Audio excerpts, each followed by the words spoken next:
Welcome to Qualified Opinions, where we test the ideas and limits, the knowns and known unknowns around freedom and order in contemporary politics and society. We invite you to listen as we engage with leading and emerging thinkers across disciplines and issues who will sharpen our thinking on the topics shaping our discourse.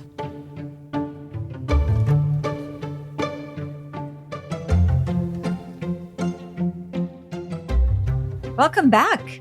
As we navigate an era where corporate influence and political power are more intertwined, scrutinized, and tense, and I would even say unhealthy than ever, we will dive into the fascinating intersection of politics and business. I'm thrilled to have, once again, presidential historian Tevi Troy to discuss his new book, The Power and the Money, the epic clashes between commanders-in-chief and titans of industry. This timely work explores the intricate relationships between U.S. presidents and CEOs, showcasing how these interactions have shaped economic and political landscapes throughout history. Tevi is a former senior White House aide.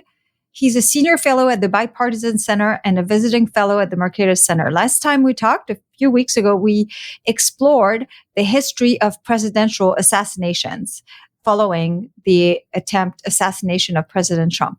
Welcome back, Tevi. Thanks for having me. It's amazing how quickly memory hold that assassination got. It was a titanic event, and now nobody talks about it. I know, it's so weird, right? I was listening to a podcast when someone said that yesterday, and I was like, that is true. It's just so weird. But anyway, so usually, as you know, I start by asking people how they got to where they are in their career, but we've done this last time, so people can go and listen to that podcast. So I want to start. So this book just came out. I love the title, The Power and the Money. Until basically today, I was calling it Money and Power, but it's actually so much better. It's The Power and the Money. So I want to ask you just basic questions like how and why did you decide to write this book? Well, yes, thanks for having me, Veronique. And I love your work. And it's so great to talk to you about this issue because so many of the themes in the book really resonate with the great work you've been doing for so many years. The reason I wrote this book is because I'm a presidential historian. I've worked in the White House. As you say, we talked about a lot of my background in the last podcast. But I have this thing where I write books about presidents. And every one of my book follows a pattern. The pattern is presidents and blank. The blank is something that nobody has covered before with respect to presidents, but also is something contemporary, something that's in the news that people are talking about. And what I noticed in recent years is that both Democrats and Republicans seem to hate big business these days. That's not a surprise to Democrats. They've always hated big business, going back well over a century.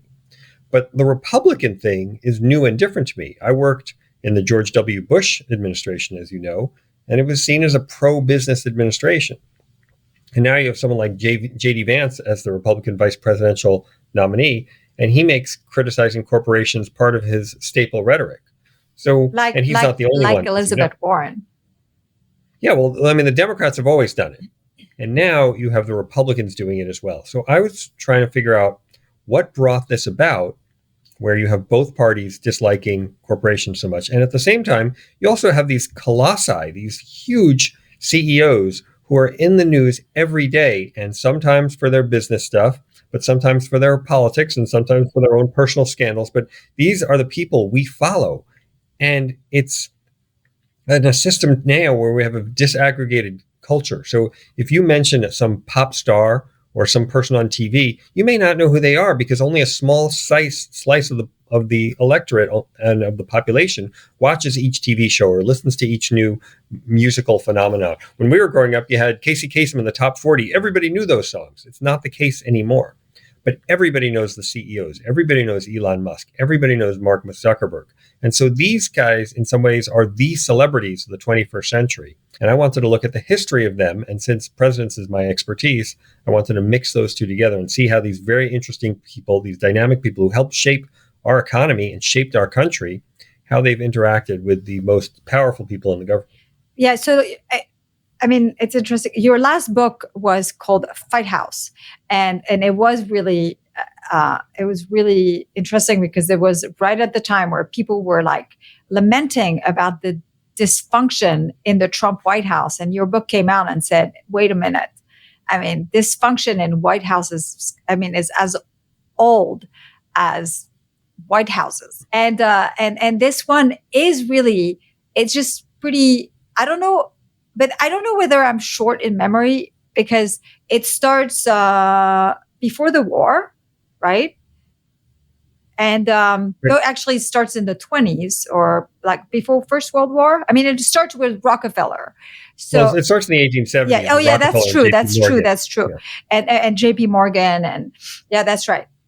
It starts. I mean, it covers, but it does cover the last 25 years when I was here, and it kind of reminded me. It's amazing how much I'd forgotten about the last few years, the last 25 years, I guess. And the fact that there had been fights, but it does feel like recently it's really intensified. But am I wrong about that?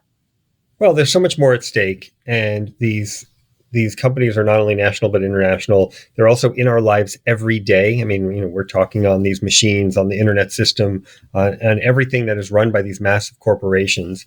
And they could turn it on and off on a dime, theoretically. And they could also decide that certain users can't participate. I mean, there's all kinds of powers that they have to affect our daily lives that may not have existed before. And then the other thing is just the overwhelming nature of the regulatory state that did not exist when John D. Rockefeller was building his empire. Even if the government had wanted to go after him for his rough-elbowed business practices, they couldn't, because there was no mechanism. There were no regulatory bodies, and there were no regulations themselves that would have enabled the government to say, okay, John D. Rockefeller, we're going to try and stop what you're doing. Now, the government really shapes everything that a business does. It doesn't mean they can't make profits, but it means that who they hire, where they can sell their products, what they do with their environmental practices, everything up and down the business is shaped to some degree by government regulations, and CEOs have to take that into account. And it's one of the trends that we see in the book is that they are the ones who actually see this as an advantage, and they are those who are really actually fighting it and just complaining about it. And depending on who the president is, their position on whether they should fight it or complain about it actually changes. So let me ask you, how did you pick the titans of industry in your book? Yeah, that's a good question. And it took me a long time. I was trying to set up parameters. I'm good friends with Ben Sass, who former senator, former head of the University of Florida. And he said, what I do in my books is I pick a huge topic, but then I find a way to delimit it, because you can't do every CEO. It's just not possible. Yeah. I mean, there's 500 CEOs in the Fortune 500 right now. I can't do that. So what I tried to do is I set up some ground rules. They had to be CEOs who were well known, but had spanned multiple presidencies. So they couldn't have interacted with just one president. And they also had to have had not just interactions, but colorful, interesting interactions. So I wrote down lists of 20, 30, 40 CEOs, and I put them on index cards. And I wrote down, did they have characteristic 1? Do they have characteristic 2, 3? And then I wanted to have ones from kind of iconic American industries, like the automotive industry and the film industry and the news media and banking. So I wanted to hit certain industries. I wanted to hit certain periods. And then I just arranged these cards for hours on my phone. It was like when I was a kid playing baseball cards again. And I worked with these cards that my daughter put together, which was very helpful. And at the end, I came up with a list of these 18 CEOs, and I think they actually worked out pretty nicely. So first, can you tell us who they are? Like, can you list them? So we have a I start with John D. Rockefeller, and then I go to J.P. Morgan. I do Henry Ford, Henry Luce, who is the CEO of Time Magazine. I look at the Warner Brothers in Hollywood, and Lou Wasserman, who was a big shot in Hollywood, but also moved to Washington as well, or spent a lot of time in Washington. In the media, you've got Katharine Graham from the Washington Post and Rupert Murdoch, who was meeting with presidents as far back as John F. Kennedy, which I don't think people realize. And then you have Bill Gates and Mark Zuckerberg from the tech world, as well as Tim Cook and Steve Jobs. also in the tech world, and two CEOs of the same company. I don't usually do two from the same company, but they had very different views of Washington and how to approach it. You've got Jamie Dimon and Warren Buffett from the banking world.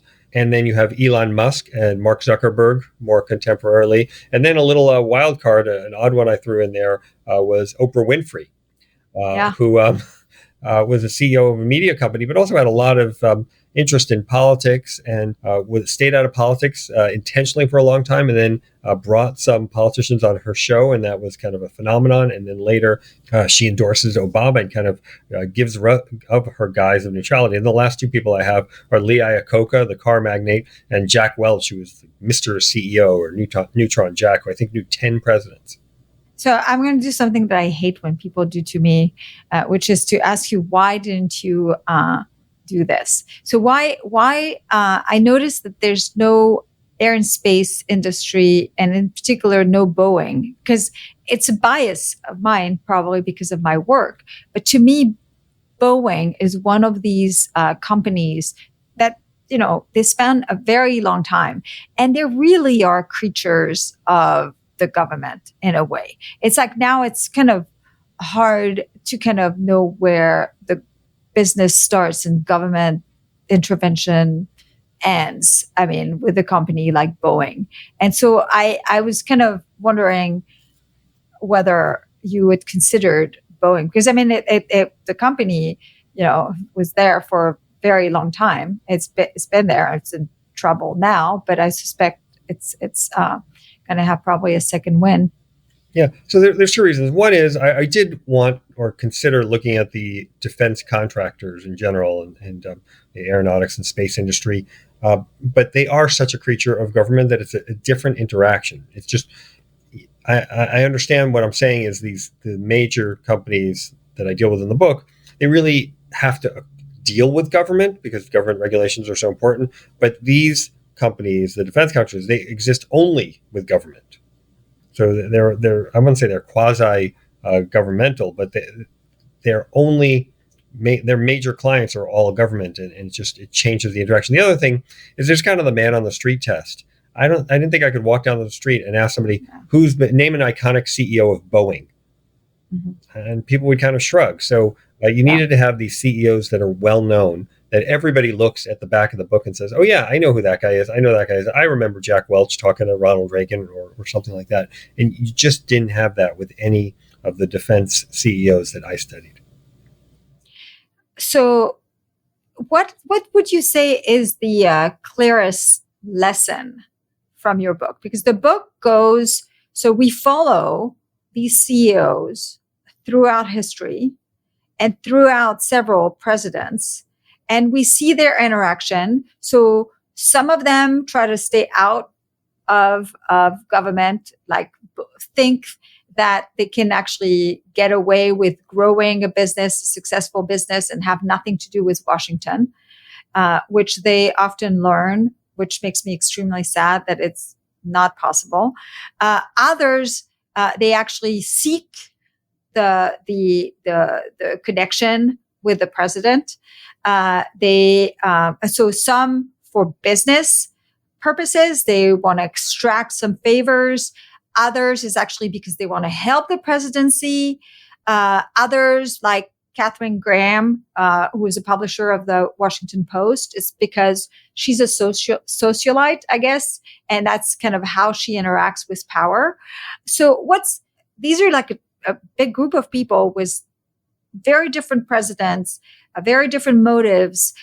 Is there one overwhelming lessons from your book? Yeah, and I think you touched on it in your question, which is you're a CEO, you may think you can ignore government like Rockefeller did, like Lou Wasserman did, like Bill Gates initially did, but government's not going to ignore you. And you just need to take government into account. It doesn't mean you can't have a profitable business. It doesn't mean you can't be successful, but you need to have an eye on what this big government is going to do to your company. And if you don't have a handle on that, you're not going to be a successful CEO. So why do you think that is? Because, I mean, it is true now that it's just literally impossible to ignore government when you're the CEO of a big company. And in fact, Jamie Dimon, I learned this in your book, tells Mark Zuckerberg really at the beginning, is that get an office in Washington. Yeah, that was Bill Gates who did that. Bill Gates, sorry, yes. It's get, oh yeah, that's right, because Mark Zuckerberg loves Bill Gates. I don't know. Yeah, he worships Which is a little odd too. But. Yeah, and it's kind of interesting. Yeah. And you say in the book that it's unclear whether he would have done it anyway had he not received that advice, but nonetheless, he does it, and he gets in office, and it's very clear in the story that you tell about Elon Musk. Elon Musk starts befriending Obama and getting a lot of subsidies, but then, like Zuckerberg, actually kind of has a reverse of fortune where now everyone hates him, right? The Democrats hate Musk, and Zuckerberg, like pretty much everyone hates him. So it's do you think that is the product of the regulatory state? Is as the government grows, they're just really, it's absolutely impossible to avoid government? Or is there something else? Because in the CEOs that you cover at the beginning, some of them, they reluctantly end up interacting with government. So what is your explanation for this?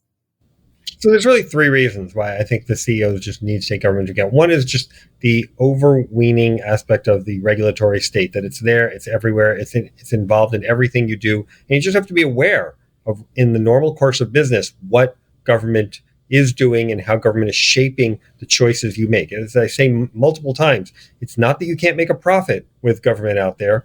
It's that government is trying to shape the behavior of your company to serve its ends. And many companies figure out how to lean into that and be successful. But you've got to take that into account. The second issue, I think, is one of selective enforcement. If you alienate government, these regulators have an infinite number of companies they can go after. They don't always go after every company for every infraction. But we saw with Elon Musk, as you said, he was initially a favorite of the Democrats. And now with the purchase of Twitter and rebranding it as X, and his big push for free speech, and now even more with his support for Donald Trump in the 2024 election, Musk is increasingly an unpopular figure with Democrats. And there have been a number of investigations into Musk and his company during the Biden administration, from the FTC, from the Department of Justice, from the Department of Labor. And the Wall Street Journal had a very interesting editorial on this, where they said, we doubt that there was any memo from the Biden administration telling the line regulators go after Musk. But the message from the rhetoric of the top people in the Biden administration and from top Democrats in general could not have been clearer. If you go after Musk, we certainly won't complain. And so that issue of selective enforcement is something that CEOs want to be wary of. And then the third thing, and I talk about this, and there was an analysis from a strategic communications company called Barron Public Affairs. And what they say is that in these big fights between two industries, let's say hospitals and pharmaceuticals, these companies will basically fight themselves to a tie in terms of lobbying resources. They'll get the biggest lobbyists and they'll spend about equivalent amounts of money. And there's just a limit to how many lobbyists you can hire and how many days a week and hours in a day they can be meeting on Capitol Hill. So they're fighting to a tie when it comes to the resources they bring to bear on any particular regulatory fight. But a CEO can be a thumb on the scale. If, let's say, you have a CEO like Tim Cook from Apple, who is very good at engaging with government, and he seems to have taken to that, and he's made it part of his mandate as CEO, then maybe he could have more of an influence than, let's say, another CEO, and I did talk about Steve Jobs in the book, who really didn't want to engage with Washington and tried to stay out of dealing with Washington. And maybe that person, or even someone you've never heard of, they want to be focused on the logistics and the management of the company, not dealing with Washington. And then Tim Cook, by walking through the halls of power and befriending presidents and other leaders, he can shape the regulatory environment, both with his celebrity, but also with his relationships, in a way that the quieter CEO may not be able to. But are they successful? Because when I think about, your book covers a lot of stories, and I obviously don't remember them all. But if I so it seems to me that the ones that have been the most successful are the ones that have managed to actually extract bailouts, subsidies. And that is more like the companies like the automobile industry. So it's like Elon Musk with Tesla. It's like with Chrysler under Jimmy Carter, right? But the media, I guess the media CEOs, in fact, I think if I remember, you have in the book, you have those vignettes like that summarizes for each CEOs at the end of their lives, The codas. kind of sum up the relationship.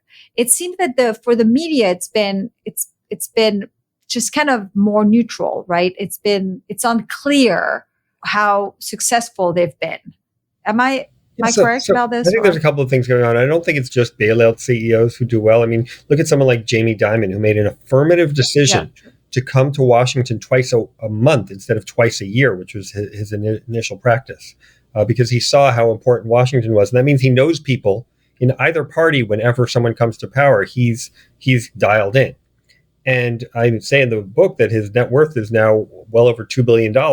And even though he was CEO when the financial industry was collapsing, he's still come out very nicely out of it all. Yeah, you say in the book that he did take a bailout in order to, I guess, help Obama. Yeah, to give his blessing to the bailout, to say to other Wall Street banks, it's okay, even though he didn't need it, even though his company didn't need it. But then he recognized that the bailout would come with government strictures, and so he pays off the bailout as soon as possible to extricate himself from these additional government strictures, which alienated the Obama administration and got him criticized by them. But at the end of the day, he's still worth $2 billion, and I would say is one of the most successful of these CEOs at dealing with Washington. That's one thing. And I heard a rumor that President Trump is thinking of getting him in his administration in case of a second term. I don't know how. It's true that there is talk of him being the Secretary of the Treasury in a Trump administration, but I don't necessarily buy it, and I don't necessarily think it's a good idea for these CEOs to enter Washington or to enter the cabinet, because it often works out poorly for them, I would say. And I have some examples in the book, but also just in our contemporary reality. I mean, you look at Rex Tillerson, who was the CEO of ExxonMobil, which is a huge, incredibly successful company. And he ends up being basically abused in the Trump administration and fired by tweet while he's on the toilet with a stomach ailment in Africa. So that's quite the indignity. So it's not always a good idea. By the way, you have a quote. I don't know. I think it's at the end of the book where you have the CEO jokes. I think. Yeah. I don't know if it's in this part of the book where you have a quote by Trump making fun, kind of Jamie Dimon considering running for president, right? Yeah, no, it's a great tweet. I can't say it by. It was a tweet. Yeah. I can't quote it by word. Maybe I should work on that. But it's basically Jamie Dimon is incompetent and dumb and ridiculous. But I'm sure in other respects he's a good person. I mean, there's a classic Trump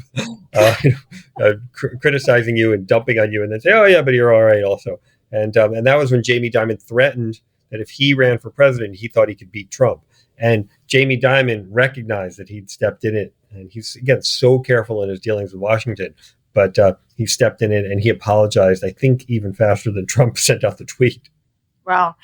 So one of the things that I find, first, I'd like to say that I find it just really, really, really depressing, the fact that in a way you can't just be a successful CEO, run a company, just be an innovator without having to deal with Washington, and not just to deal with their regulatory scheme, but in the end having to kind of mingle with the political class. I think it's just kind of, and your book shows this really well, and it kind of confirms a lot of the things I've actually found in my own work.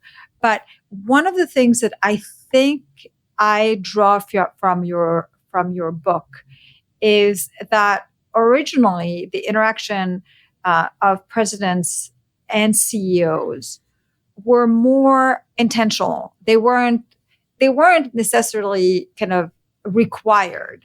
they were more like kind of maybe ideological, like a CEO supported a particular president and either kind of had to deal with the president because they were on opposite political side, or because they were going to help the presidents in a particular way. So, for instance, Luce really wanted to kind of help Eisenhower's election campaign, and so got really mingled in this. And in the middle, so after, I guess maybe after the war, or the ones in the middle, it's kind of, they understand that it's healthy to have a relationship with both sides. And that now we're back, with the exception maybe of Tim Cook, we're back to this kind of more like required, but also kind of tech side. Am I wrong about this?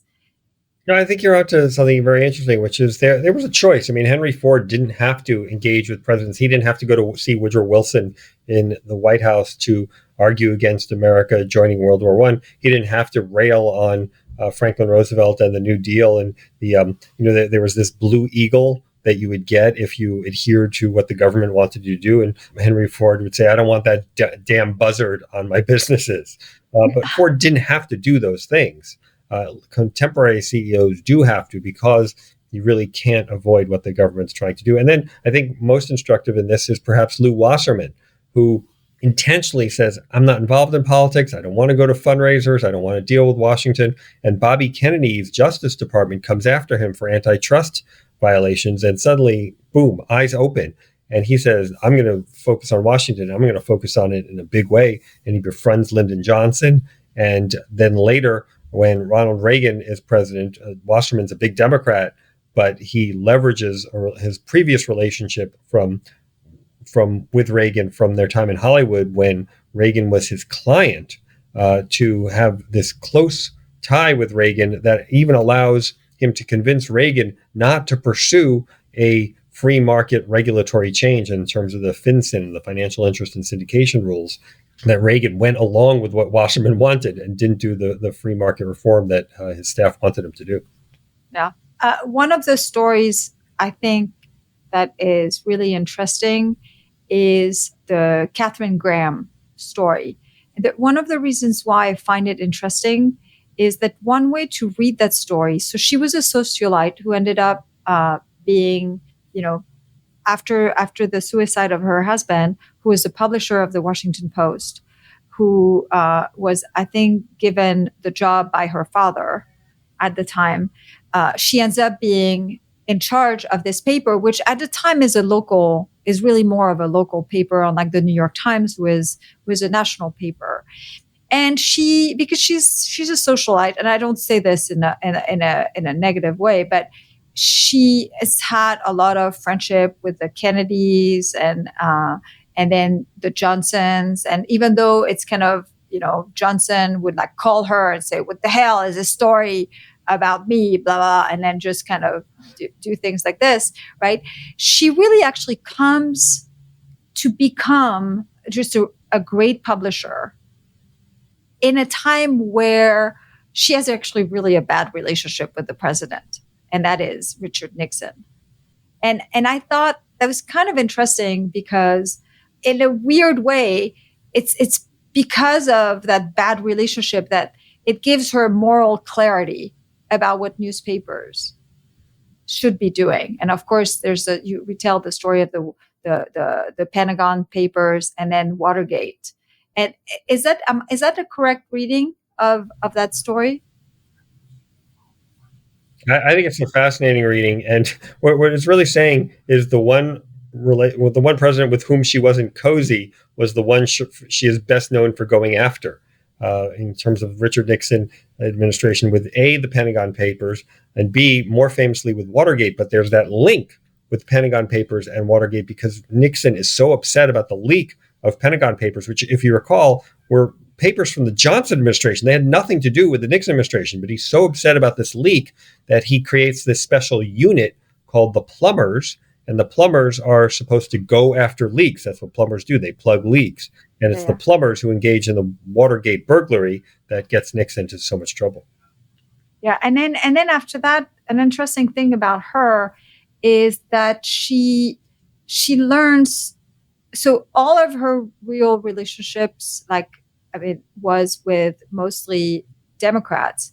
But then you talk about how really she supported Reagan, and she was personally, even though her paper may actually go after him. So she kind of learns in the process that to be maybe more objective, I guess. Is that correct? Well, I think she recognizes that there was a hunger for being part of the social scene of Washington by Nancy Reagan especially, and so she works hard on Nancy and befriends her and makes her part of the social milieu of Washington in a way that the Reagans might not have been part of without Katharine Graham. And I think today a Republican would never do that. They'd say, I'm not going to have anything to do with the Washington Post. And obviously she's not alive anymore, but, those people, Georgetown cocktail parties, criticizing them is kind of a staple of rhetoric, even though I don't even know if they still have Georgetown cocktail parties. I mean, it's kind of a thing of the past. But yeah, she's very strategic about bringing Reagan into the social fold in Washington, even though her paper is frequently quite critical of Reagan. Now, I will say they were critical of Reagan, but nowhere near like the Washington Post today, which is just a much more ideological organ that looks at everything through the lens of how is this going to advance our interests in terms of promoting Democrats and bashing Republicans. I mean, so the Washington Post was a rough paper on Republicans, but now it's just everything is seen through the ideological lens there. Well, I mean, and at the time, it was actually still a very successful paper, right? After the Pentagon paper, it became a national paper, and it was, and it really was read at the national level. Now, I mean, we just heard, right? The Washington Post readership has plummeted. I mean, I can't even remember how much, it's by half or something like this, and they're losing lots of money, probably in part because, I mean, if you alienate half of the country, then it's hard to get great numbers. But let's talk again about some of the stuff that I know about, which is the cronyism, and I don't like it. But do you think the Chrysler bailout is a product of the relationship between the CEO and Carter? And do you think that Tesla getting all these subsidies from the Obama administration, which continued to this day, is the product of the relationship with Obama, or do you think they would have happened no matter who was in office, or that one would have happened? Well, actually, you talk about how the Chrysler bailout may not have happened with Reagan. So can you dive into that issue? Yeah, sure. And first, let me just point out that I'm not a fan of cronyism either. And I don't think going into the book, I knew that this was going to be the message, that the need for dealing with Washington with presidents was so great. And I think the book was a bit of an eye-opener for me as I would call myself a Reaganite pro-business Republican. But this book opened my eyes to a lot of what's going on. And when I say both Democrats and Republicans hate business today, I get the feeling that with justification in many cases. So that's where I was coming from in the book. And I always try and learn something different. I mean, you were talking about the book Fight House. I try to go into the book with an open question. Was there infighting in the White House before the Trump administration? And while the Trump administration certainly had plenty of infighting, what I learned was that there was also a lot of infighting in previous administrations. So I'm always trying to go into these books with an open mind and then use the history to inform my thinking. In terms of what you're saying about the personal relationships, it's absolutely true that Lee Iacocca was very good at working Washington, and he found a willing partner in Jimmy Carter who wanted to prop up Chrysler and allow the bailout to happen. When he looked for further bailouts and more government interventions from Ronald Reagan's Washington, he found less of a welcome mat, and he was often on the other side of things with Reagan, even though he had pretty good relations in the Reagan White House and would go there for regular meetings. There was one meeting I talk about in the book where Lee Iacocca is trying to get Reagan to impose a gas tax. And Reagan tells Iacocca why he's not going to do that, because his pollster tells them that every time the American people go to pump up and fill their cars with gas, they're going to say, that darn Reagan, my gas is more expensive because of his gas tax. And then when he tells Iacocca the disappointing news, he then tells Iacocca, and that's why I'm on this side of the desk and you're on that side. Yeah. It's funny. I knew that line from Reagan, but I didn't know the story about it. But so the other story you tell in the book is that Bill Clinton actually called him out of retirement to help him promote NAFTA. So that's one of these stories where you have CEOs who are actively actually trying to either help a president or do something that they think is beneficial for the country. Yeah, and I think the Iacocca evolution is interesting, because we first meet Iacocca in the book as a pro-free market, hard-charging business executive who goes to the Nixon White House to argue against Ralph Naderite-inspired regulations against the car industry. And then when Chrysler gets in trouble, suddenly he sees government as government intervention as a good thing, and he starts arguing for that pretty much for the rest of his life. He becomes very critical of Reagan for his free market reforms, and then he becomes this big Japan basher. Remember, in the late '80s, Japan was the big enemy. We're all terrified Japan was going to come and take over the country and all this stuff. And so he goes on that famous trip to Japan with Bush, where Bush vomits on the Japanese prime minister, not intentionally, obviously. He was a little ill. He'd been playing a lot of tennis that day and didn't get much sleep or something. So,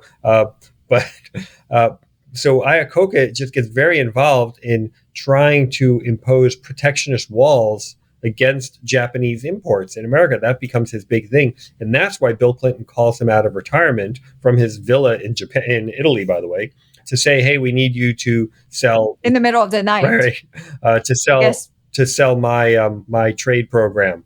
And so I think he's a guy who starts with this affinity with Republicans in the free market, and in the end, he becomes much more of a fan of Democrats and intervention. At the same time, NAFTA, is a very free trade. It was really a free trade agreement. Yeah, but what was it Pat Buchanan would say, that you don't need 3,000 pages to be free trade, right? Yeah, no, I mean, it is true, but all things considered. So it just kind of means, it kind of shows that the CEOs didn't really have actually a good grounding in principles. It was kind of like he was floating around. But let's go back to Elon Musk. Do you think the relationship between President Obama and Elon Musk was essential for Tesla to get these subsidies? Or was it just that it was aligned? Was it just that, Elon Musk was doing, trying to come up with an electric car, and that aligned with what the Obama administration wanted to do? Yeah, well, it's absolutely true that the relationship was helpful, because first Obama meets Musk when he goes down to visit SpaceX, which is Musk's space exploration company. And I think without that visit, they don't have that relationship. And it's just fortuitous. The Obama administration was looking for a company where they could highlight what they were trying to do with their space policy. And it happened to be SpaceX worked out for them. But then you do have these green subsidies that lead to the development of an electric car. And you got to give Musk credit here. It's not just government. He solved the problem. I mean, he said, I'm going to make electric cars not suck. And he did. And so there was an electric car. Now it was a little expensive, so government subsidies were required to get people to buy it. But now when we do... Well, in fact, Musk has been quoted many times saying that he actually didn't need the subsidies. He will take them, but he really didn't need. I don't know whether he was saying this once Tesla was actually succeeding in selling cars, but he said that. I mean, I guess he didn't need the subsidies, but initially the cars were pretty expensive, more expensive than the average American could buy. Now, I think they're much more competitively priced, but I think there's still subsidies for them. But the smart CEOs learn to take advantage of what government has to offer and try to mitigate the costs of what government impositions. But so these relationships, though, can become I mean, they're hard to navigate, right? And you have to be very careful. And then there's a moment where you may end up paying so much, spending so much time actually trying to lobby government and having relationship with presidents that it can actually backfire. I remember, like, again, Musk, because he's very talkative. Again, that's why we have so many quotes by him. But I remember he gave a pretty insightful interview with the Wall Street Journal. I guess it was during the pandemic, where he was railing on CEOs who were more busy trying to kind of build relationship with Washington than actually spending time on the floor of their factories, learning how their business worked and what their worker needed. I mean, I assume that, so can you tell us some stories of actually relationship that have backfired? Yeah, I mean, you see this with Musk in terms of, if you look at the Isaacson biography, one of his skills is he will go to the factory floor and he'll see people are doing something. He'll say, "Why are you doing that?" And they'll say, "Well, it's always been done that way, but it's stupid. We could save money by doing it this way, figure out a different way." And so he is willing to blow things up. And sometimes he does that with regulations. He says, we don't necessarily have to adhere to the regulation this way versus that way. So I give him credit for that. But in terms of backfiring, I think the number one example in this book is Henry Luce, who we mentioned earlier, who was the editor and founder of Time magazine, which was really an innovation in 1923. There was no national source of news. I mean, you talked about the New York Times, and it's a New York paper. It came to have national aspirations, but Time was intentionally created to be this paper that gave the full story of what's going on across the nation. And it was a phenomenon, and tens of millions of people bought it, and it really helped shape perceptions of presidents for decades. But Luce does not like Franklin Roosevelt, and he uses his influence and his magazines to criticize Roosevelt. And obviously Roosevelt doesn't like this much and goes after him pretty hard a couple of times, and then also takes petty shots at Luce and his business. So, for example, he makes some kind of rule about whether publishers can go into war zones. That's just designed to make sure that Luce can't go to Asia and write about World War II. And then, but Luce also, we're talking about backfiring. He also, you mentioned Eisenhower, and he was so supportive of Eisenhower, but he's so over the top supportive of Eisenhower. They said that there was a joke that Time was even-handed. And sometimes they praise the Republicans, and other times they bash the Democrats.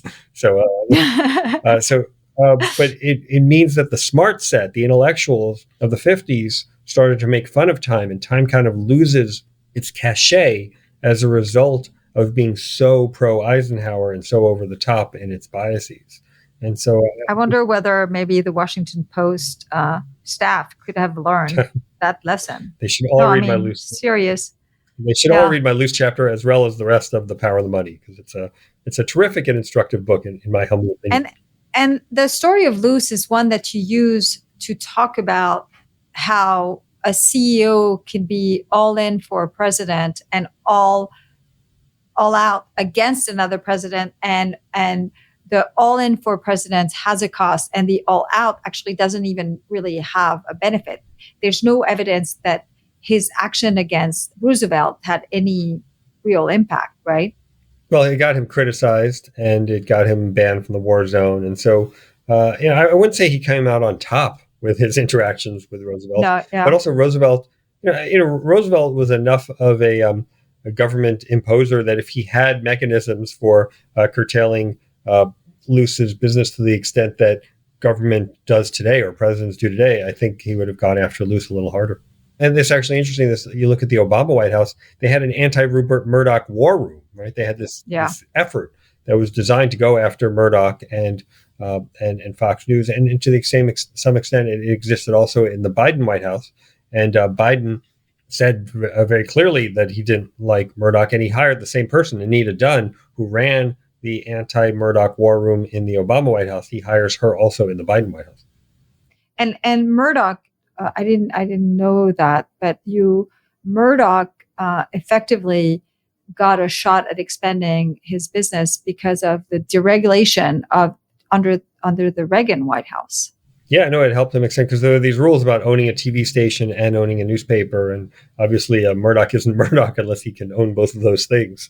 Yeah. Oh, and that reminds me, I didn't know the Post had some TV stations too, and Nixon went after those, right? Yeah, because he saw an opportunity to go after his antagonist. So, presidents take advantage of the rules just like companies do as well. So, isn't kind of the lesson really that because you don't know whether a president is going to be with you or against you, but that now those presidents, because of the power of the regulatory state, have such powerful tools that really CEOs should be in favor of shrinking the size of government and especially shrinking the regulatory state. And if that's the case, why don't we see more CEOs being in favor of a reduction of the regulatory state? Yeah, it's a good question. Obviously, that would be how you would approach the question, how I would approach the question. But that's not necessarily how the CEOs see it, because the regulatory state is a benefit to big companies that can handle complexity.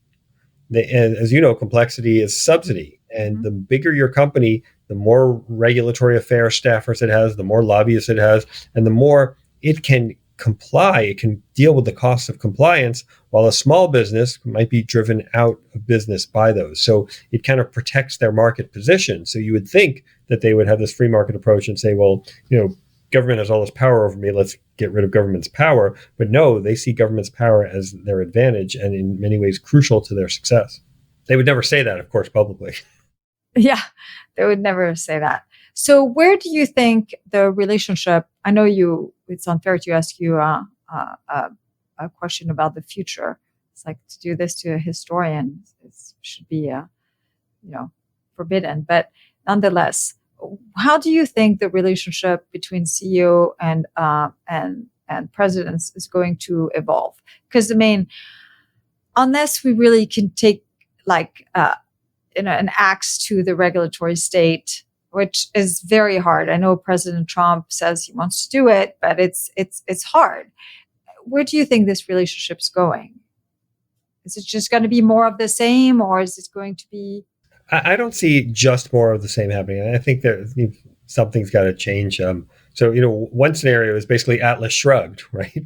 Where the government kind of controls everything and limits anybody's ability to do anything. And then you have to have people who go create their alternative system. I don't think that's likely in the short term, but it could be the way this is going. Another scenario is, look, the Supreme Court just got rid of Chevron deference. And I know from my own experience in government that regulators would write rules in vague ways, knowing that the courts would protect them with Chevron deference. So maybe we're going to have to get more clarity from the rules from the regulatory state as a result of getting rid of Chevron deference. Maybe Congress asserts its power again so that the regulatory state doesn't have as much ability to write the rules, and Congress does some of that. So there are a number of scenarios, but I think the bottom line is that you're not going to have CEOs who, like Henry Luce or Henry Ford, for their own personal interests or their own personal likes and dislikes, will go after a president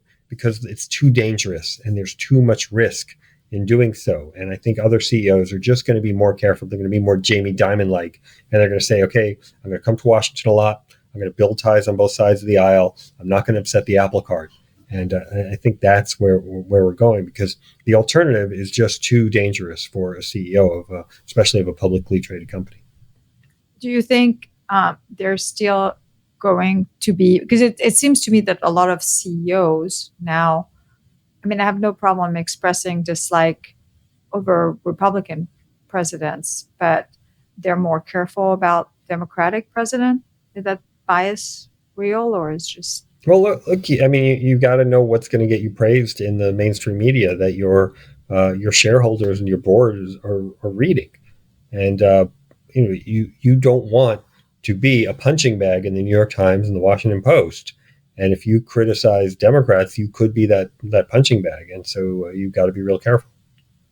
So is there a significant difference in the relationship that tech companies have as opposed to, let's say, automotive companies Well, presidents? the tech companies, I think, are interesting in that their workforces are so overwhelmingly liberal.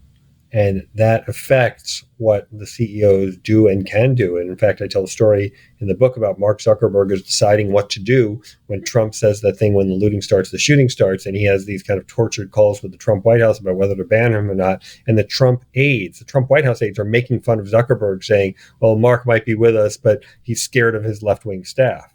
And you don't necessarily have that if you're a banking CEO, because yes, you have employees on Wall Street who probably went to Harvard and Princeton and maybe liberal, but you also have employees across the country in Iowa and in Kansas. And you can't necessarily be as overtly political if you're in one of those industries. Whereas if you're in Silicon Valley, it's basically you're rewarded for taking more liberal positions because your staff approves of it. But you also tell the story about Robert Murdoch, who actually is scared of his audience, of the viewers, right? Yeah, I mean, Murdoch's unique in that he has built a business model that is contrary to the New York Times and the Washington Post, and he's trying to give fan service. And what I tell in the book is, at one point in 28, he was thinking of endorsing Obama. And Murdoch's conservative, but he's also transactional, and also it's not like John McCain was some great Reaganite conservative. So he's thinking of endorsing Obama, and Roger Ailes, who is the visionary of Fox News, tells him that you absolutely can't do that, and he recognizes that he would lose the audience if he were to do that. Yeah, I mean, it's a great story. What is your favorite CEO of all the CEOs you cover in the book? Do you have one? You may have several for different reasons. I have lots, but I really had an affinity for Lou Wasserman. I loved his rules about how you dress and how you avoid the spotlight because it fades your suit. He really seemed very thoughtful about things, and then he stays away from Washington as long as he can. And then when he realizes he can't, he goes about it in a very deliberative and thoughtful and strategic way, and becomes incredibly successful about it. So Lou Wasserman may have been my favorite guy to study. Well, I want to thank you, and I really want to recommend The Power and the Money, the epic clashes between commanders-in-chief and titans of industry. Thanks for talking with me again, Tevi. Thanks for having me, and thanks for the careful read.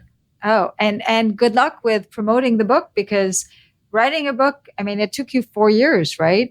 But it's just like a small part. Once it's out, you have how many more talks are you going to give? How long are you going to be on the book trail? How long is that going to take? Yeah, no, that's going to be my future for the foreseeable time, for the next couple of months. And when do you start thinking of a next book?